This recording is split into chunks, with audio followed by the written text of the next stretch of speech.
Film three idiots तो आपने देखी ही होगी। याद है आमिर खान का किरदार? आमिर खान ने जिनका रोल निभाया था रियल लाइफ में वो हैं सोनम वांगचुक।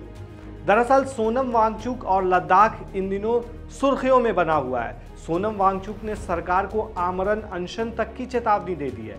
लद्दाख से किए गए वादे नहीं निभा रही है मोदी सरकार। चलिए समझते हैं पूरी कहानी। आखिर माइनस टेम्परेचर रहने वाले लद्दाख का पारा इतना हाई क्यों है और वहां के लोगों की मांग क्या है? मैं हूं आपके साथ शाहजमा, आप देख रहे हैं आधान हिंदी। दरअसल केंद्र सरकार ने जम्मू कश्मीर से 5 अगस्त 2019 में धारा 370 हटाए जाने के बाद राज्य को 2 केंद्र शासित प्रदेशों में विभाजित कर दिया था। इसमें से एक लद्दाख को अलग केंद्र शासित प्रदेश बनाया गया था। विभाजन के बाद से ही लद्दाख में पूर्ण राज्य का दर्जा देने की मांग की जा रही है, लेकिन अब इस मांग को लेकर लोग सड़कों पर उतर रहे हैं। हजारों की संख्या में लोग सड़क पर हैं। इन प्रदर्शनकारियों में महिलाएं भी शामिल हैं।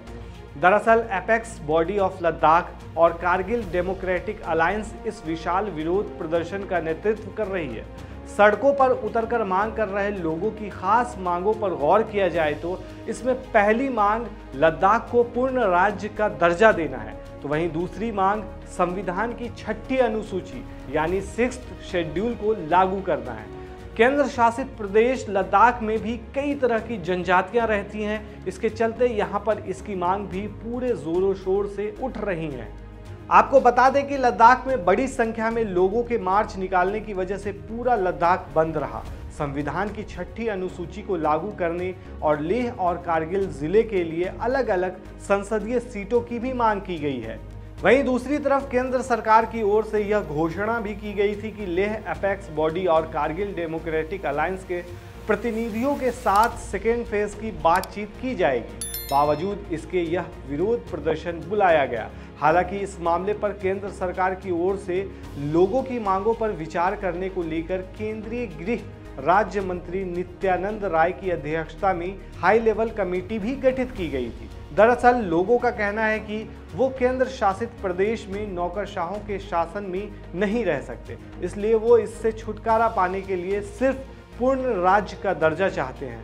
इसके बाद वो अपने प्रतिनिधियों का चुनाव खुद कर सकेंगे। इसी मामले को लेकर लद्दाख में शिक्षक और पर्यावरणविद सोनम वांगचुक ने भी प्रदर्शन का समर्थन किया है। वांगचुक ने पिछले साल 2023 के फरवरी माह में लद्दाख को पूर्ण राज्य का दर्जा देने की मांग की थी। उन्होंने दावा किया था कि केंद्र शासित राज्य के दर्जे में वहां विरोध जताने या मांग रखने की भी स्वतंत्रता नहीं है।